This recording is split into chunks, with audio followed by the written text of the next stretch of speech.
நீங்கள் பார்த்துக் கொண்டிருப்பது உங்கள் விஜய். சூர்யா, நான் தப்பு பண்ணிட்டேன்னு ஒத்துக்கிறேன். நான் உங்ககிட்ட சொல்லிட்டு போயிருக்கணும். உங்களுக்கு நான் ஃபோன் பண்ணேன், ஆனா நீங்க எடுக்கல. நீங்க மீட்டிங்ல பிஸியா இருக்கீங்கன்னு நினைச்சேன். I'm sorry. என்ன சாரி? சாரி சொல்லி என்ன பிரயோஜனம் வந்தனா?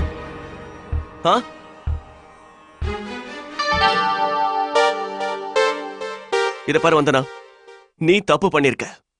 அதுக்கான தண்டனையை நீ அனுபவிச்சுதான் ஆகணும். புரியுதா? என்ன என்னன்னு நான் சொல்றேன்.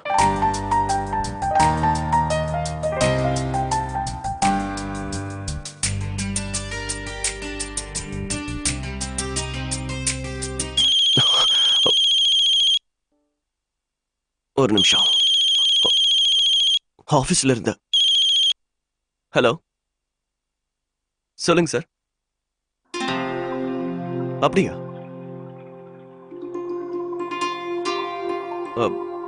எவ்வளவு நாளைக்கு சார்? சரிங்க சார், நான் போறேன். இல்ல எந்த பிரச்சனையும் இல்லை சார். சரி, ஓகே சார். ஓகே. என்ன வந்தனா, நான் ஒரு நாள் அகமதாபாத் வரைக்கும் போகணும். என்ன இன்னைக்கு தானே நீங்க ஜாயின் பண்ணீங்க? ஆமா வந்தனா, இந்த வேலையை பொறுத்த வரைக்கும் அடிக்கடி வெளியூர் போக வேண்டியிருக்கும். இதை நான் செஞ்சுதான் ஆகணும். நீ மேனேஜ் பண்ணிப்பல்ல?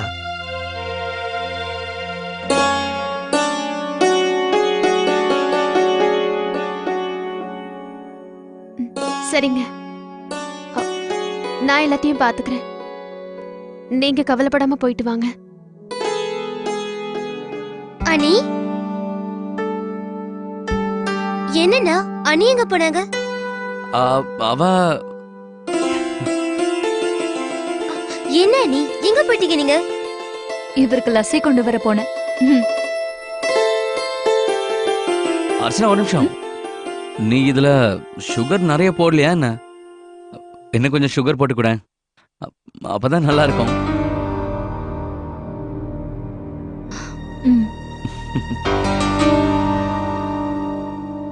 அனி நில்லுங்க. என்னன்னா நீங்க, அனி ஏற்கனவே டயர்டா இருக்காங்க, நீங்க வேற வேலை வாங்குறீங்க. பாருங்க, அவங்களுக்கு தேய்ச்சி விட தைலம் வேற கொண்டு வந்திருக்கேன். ஏன் அதை பத்தி என்கிட்ட சொல்லவே இல்ல? என்ன சொல்லலன்னு சொல்றீங்கன்னா, உங்களுக்கே தெரியும்ல, காலையில இருந்து அண்ணி வேலை செய்யறாங்க. இப்பதான் 2 நிமிஷம் படுக்கலான்னு வந்தாங்க, அதுக்குள்ள நீங்க வேலை வாங்குறீங்க. அர்ச்சனா, இங்க வா, இங்க வான்னு சொல்றேன். வா. அண்ணா, அன்னைக்கு நீங்க தைலம் தேய்ச்சி விடுங்க, நான் உங்களுக்கு வேற லெஸ் கொண்டு வரேன்.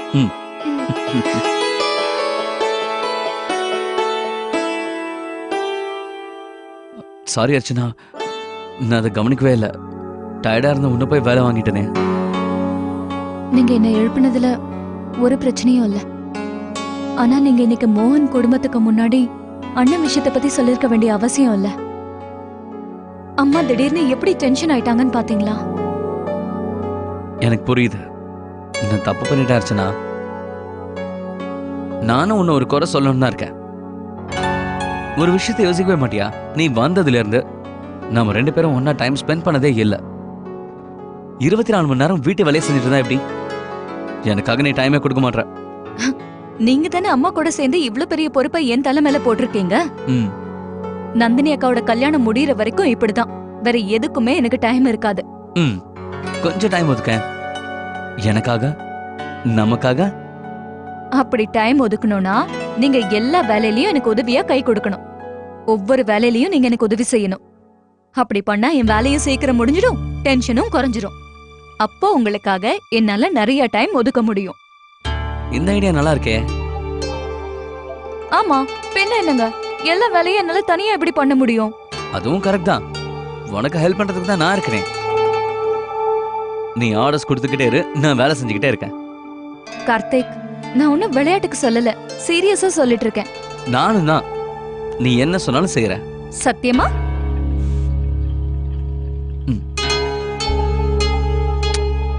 சத்தியமா.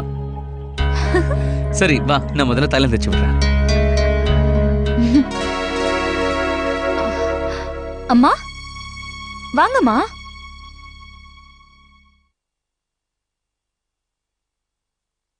இந்த கார்த்திக், லஸ்ஸி உனக்காக நிறைய சக்கரை போட்டு கொண்டு வந்திருக்கேன். லஸ்ஸியா? ஆமா கார்த்திக், எடுத்துக்கோ. இன்னைக்கு நீங்க 2 பேரும் ரொம்ப டயர்டா இருக்கீங்க போல இருக்கு. பொம்பளைங்க நாங்க நாளெல்லாம் வேலை செஞ்சு ரொம்ப டயர்ட் ஆயிடுறோம். ஓடி ஆடி வேலை செய்யறோம்ல, அதனாலதான். ஆனா பாவம் நீங்களும் எவ்வளவு வேலை செய்யறீங்க. ஆபீஸ் வேலை, வெளி வேலைன்னு. நீங்க மட்டும் குறைஞ்சவங்களா என்ன? அர்ச்சனா, உனக்கு தலைவலிக்குதாமா? ஆமாம்மா, அது வந்து ஏதோ லேசா கொஞ்சம். லக்ஷ்மி தான் சொல்லிக்கிட்டு இருந்தா, நீ ரொம்ப டயர்டா இருக்கன்னு சொல்லிட்டு இருந்தா.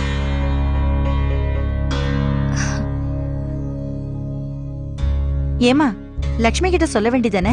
அவ தைலம் தடவி விடுவாளே. இந்த வேலையெல்லாம் பொண்ணுங்க செஞ்சாதான் சரியா இருக்கும். கார்த்திக்கு இதெல்லாம் எங்க தெரிய போகுது?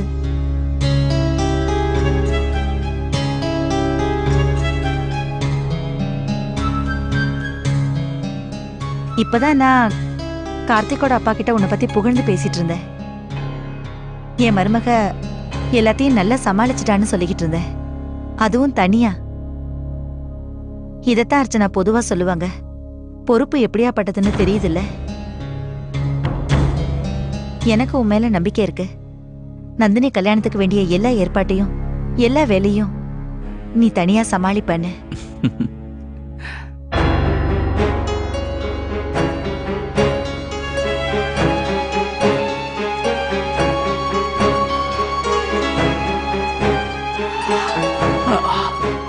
அம்மா சொல்றதும் கரெக்ட் தான்ல, உன்னால நிச்சயமா முடியும். சரி வா தூங்கலாம்.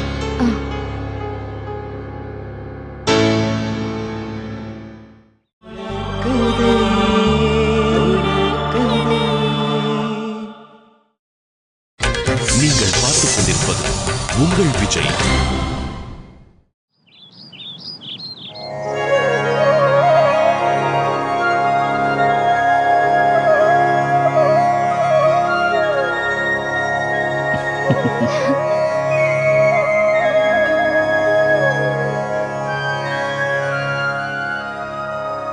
என்கிட்டயும் ஆசீர்வாதம் வாங்கி குறைச்சனா, அப்பதான் நீ நினைச்சதெல்லாம் நடக்கும். அர்ச்சனா, இங்க வா. என்னென்ன வேணும்னு லிஸ்ட் போட்டுடலாம்.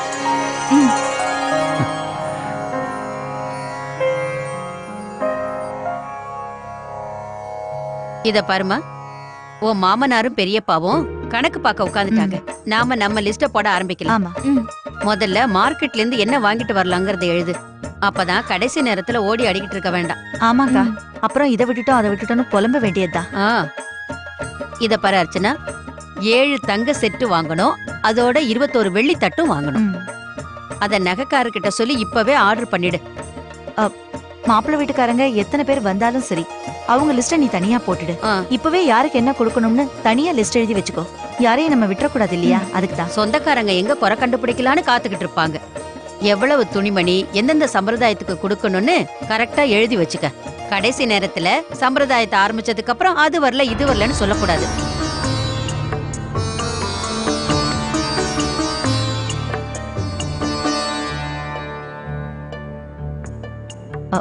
அர்ச்சனா, எந்த சம்பிரதாயத்துல என்ன வைக்கணும்னு பெரியம்மா கிட்ட கேட்டு இப்பவே எழுதி வச்சுக்கோ. ஆமாம்மா. அப்புறம் கல்யாணத்துக்கு இன்னும் நிறைய நாள் இருக்குன்னு அலட்சியமா இருந்துடக்கூடாதுல்ல. கண்ண மூடி கண்ணை திறக்கிறதுக்குள்ள கல்யாண நாள் வந்துடும். இனிமே ஒரு நிமிஷம் கூட வேஸ்ட் பண்ண கூடாது. அதான் நான் கூட இருக்கனேம்மா, எல்லாத்தையும் நான் பாத்துக்கிறேன். அப்புறம் நீங்க ஏமா இவ்ளோ டென்ஷன் ஆகுறீங்க? அர்ச்சனா கூட சேர்ந்து நான் எல்லா வேலையும் முடிச்சிடுறேன்.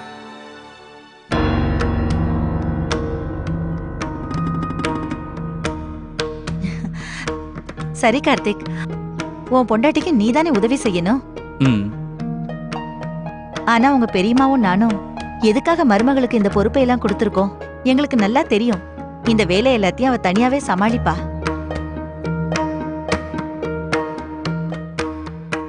அப்புறம் கார்த்திக், உனக்கு ஆபீஸ் வேலை வேற நிறைய இருக்கும்ல?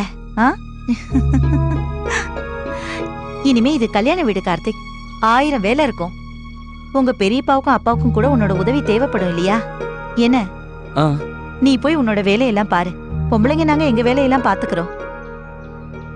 நான் சொல்றது சரிதானே அர்ச்சனா? இல்லையா பின்ன எல்லாரும் அவங்க வேலைய பாருங்க. அப்பதான் எல்லா வேலையும் கரெக்டா முடியும். அப்புறம் சாந்தி, அக்கா, எல்லா வேலையும் ஓ மேற்பார்வையில தான் பாத்துக்கணும், சரியா? இப்பவே பொறுப்பு உன்கிட்ட கொடுத்துறேன். நீங்க கவலைப்படாதீங்கக்கா, எல்லாம் நல்லபடியா நடக்கும். நீங்களே பார்க்க தானே போறீங்க. வந்தனா நீ இங்க தனியா இருந்து பல்ல. சூர்யா, நீங்க கவலைப்படாதீங்க. நீங்க உங்க கவனத்தை எல்லாம் உங்க வேலையில மட்டும் காட்டுங்க.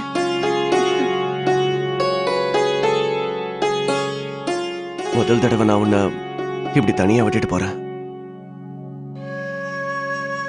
அந்த வீட்டுல அப்பா அம்மா எல்லாரும் இருந்தாங்க. உனக்கு எந்த டென்ஷனும் இல்ல, எந்த கவலையும் இல்ல.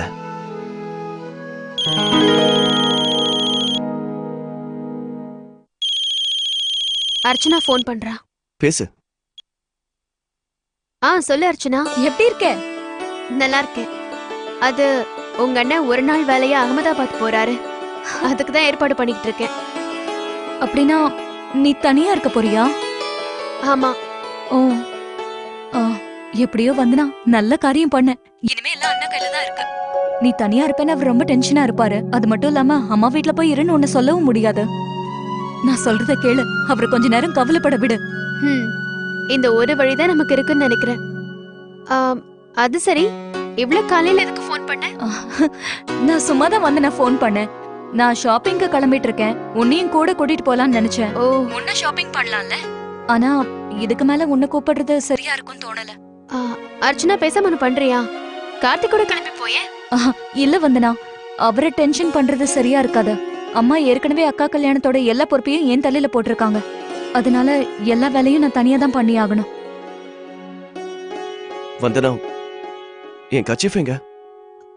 சரி அர்ச்சனா, நான் உனக்கு அப்புறமா ஃபோன் பண்றேன். அவரை கிளம்ப நேரம் ஆயிட்டு இருக்கு. ஓகே, பாய். பாய். அட, நீங்களா? அது நான் மொபைலை மறந்து விட்டுட்டேன். ஓ, போற வழியில அவங்கள பார்த்துட்டு அப்படியே நாம ஆபீஸ்க்கு போலாம்ல.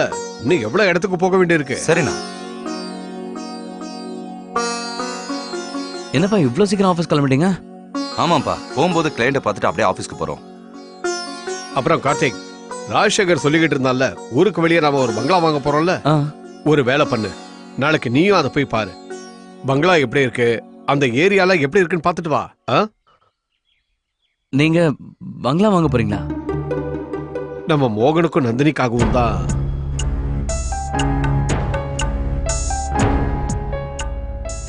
மோகனுக்கா? ஆமாப்பா, அவங்க வீட்டை அடமானம் வச்சிருக்கிறதா கேள்விப்பட்டோம். ஆனா பெரியப்பா அவன் நிச்சயமா இதை ஏத்துக்க மாட்டானே. தெரியும், அவன் ஏத்துக்க மாட்டான்னு எனக்கும் தெரியும். ஆனா நந்தினிக்கு அதை பரிசா கொடுக்கலாம்ல. வீட்டுல இருக்கிற மத்தவங்க எல்லாம் சேர்ந்து அவனை சமாதானப்படுத்துவாங்க. இந்த வேலையை நம்ம ரொம்ப கவனமா செய்யணும்னு நினைக்கிறேன். அப்பதான் யாருக்கும் எந்த வகையிலும் மனசு புண்படாது. நாம என்ன சொல்ல வரோன்றதையும் அவங்க புரிஞ்சுக்கணும். சரிப்பா, நான் போய் பார்க்கறேன். கார்த்திக், நாங்க இவங்களோட கோயிலுக்கு போய் இறங்கிடுறோம். நாங்க தரிசனம் பண்ணிட்டு திரும்பி வரதுக்கு நேரமாகும். வீட்டை கவனிச்சுக்கோ. சரிம்மா. நானும் கொஞ்சம் ஷாப்பிங் பண்றதுக்கு வெளியே போகணும். டெக்கரேட்டர்ஸ் கிட்டயும் பேச வேண்டியிருக்கு. அப்படியே அக்காக்கு நகையும் பார்க்கணும். இத பாருமா, இனிமே எல்லா வேலையும் நீ தான் பாத்துக்கணும். உன் விருப்பப்படியே எல்லாத்தையும் செய். வீட்டையும் நீ தான் கவனிச்சுக்கணும். நேரத்துக்கு என்னென்ன செய்யணும்னு மாணிக்கத்துக்கிட்ட சொல்லிட்டு போ. சரி போலாமா? ஏற்கனவே நேரம் ஆயிடுச்சு. வாங்கண்ணா. வா.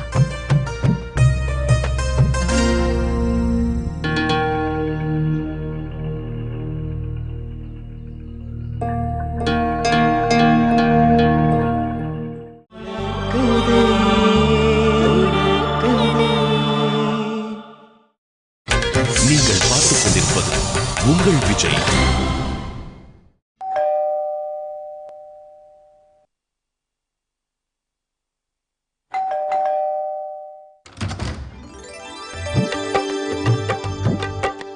அம்மா, எப்படிமா இருக்க வந்தனா? சந்தோஷமா இருமா, எப்பவும் சந்தோஷமா இரு. என்ன இது முகத்துல மாவு பூசிட்டு நிக்கிற? அம்மா உள்ள வாங்க.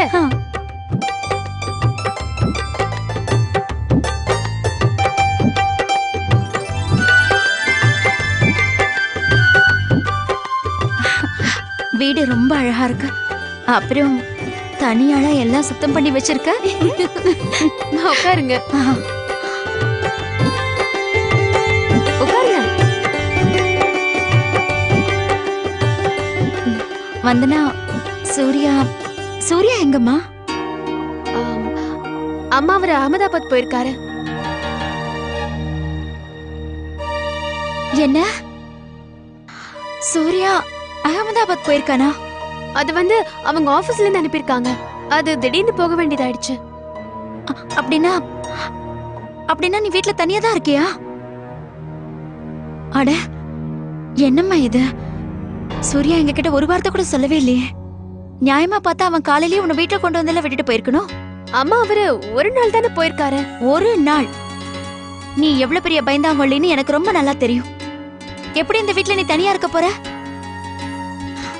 ஐயோ கடவுளே, எப்படியோ நல்ல நேரத்துக்கு தான் நான் வந்திருக்கேன்.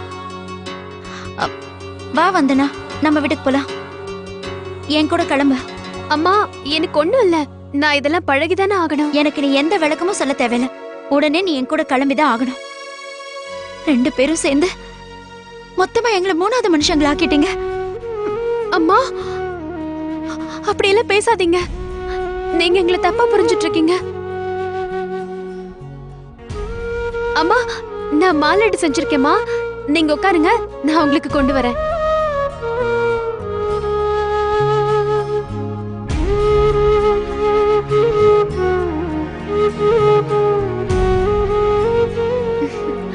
அம்மா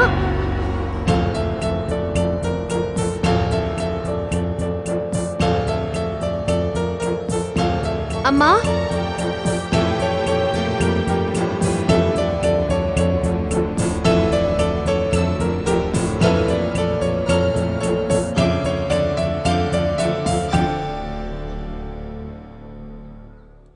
அர்ச்சனா, அர்ச்சனா.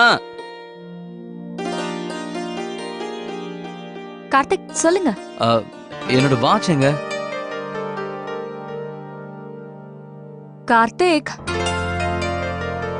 கார்த்திக் எத்தனை தடவை நான் உங்ககிட்ட சொல்லிருக்கேன், ஈர டவல பெட் மேல போடக்கூடாது. பாருங்க பெட் எல்லாம் ஈரமாயிடுச்சு. இப்போ எதுக்காக இப்ப இந்த ஃபைல்ஸ் எல்லாம் இங்க போட்டு வச்சிருக்கீங்க? இதெல்லாம் ஒரு இடத்துல அடுக்கி வைக்க மாட்டீங்களா? அர்ச்சனா அதெல்லாம் நீ கொஞ்சம் பண்ண, எனக்கு நேரம் ஆகுது. எனக்கு கூட தான் நேரம் ஆகுது. பெரியமா என்ன நகை வாங்கிட்டு வர சொல்லிருக்காங்க. அதுக்கப்புறம் நான் லைட் டெக்கரேட்டர்ஸ் கிட்டயும் பேசி ஆகணும். ஏதோ பிரகாஷ் பஜாருக்கு போக சொல்லி சொன்னாங்க. எங்க இருக்குது? அது நம்ம பார்க் பக்கத்துல இருக்கு. அப்படியா? டிரைவர் வேற இன்னைக்கு வரலையே. பேசாம ஒண்ணு பண்ணுங்களேன், நீங்க என்ன அந்த இடத்துல இறக்கி விட்டு போங்க. வேணாம் வேணாம் வேணாம் கார்த்திக், வேணாம் விட்டுடுங்க. ஒன்னும் பிரச்சனை இல்ல, நான் டாக்ஸி பிடிச்சு போய்க்கிறேன். இல்லைன்னா ஆபீஸ்க்கு போறதுக்கு உங்களுக்கு லேட் ஆயிடும். அர்ச்சனா இன்னைக்கு மார்க்கெட் போற வேலையை நீ விட்டுடு. இன்னைக்கு வெயில் வேற ரொம்ப அதிகமா இருக்குமா, நீ எப்படி தனியா போவ? இல்ல இல்ல கார்த்திக், அம்மா சுத்தமா நேரம் இல்லைன்னு சொல்லிருக்காங்க. கல்யாண நாள் குறிச்சாங்கன்னா அது உடனே வந்துடுமா. அம்மா சொன்னதும் சரிதான். ஒன்றே செய் அதுவும் நன்றே செய், நன்றே செய் அதுவும் இன்றே செய். என்ன புரிஞ்சுதா? இப்ப உனக்கு நேரம் ஆயிடுச்சுல, என்ன பண்ண போறியோ பாவம். கார்த்திக் ஏற்கனவே நான் ரொம்ப டென்ஷனா இருக்கேன். உங்களுக்கு என்ன பார்த்தா சிரிப்பு வருதா?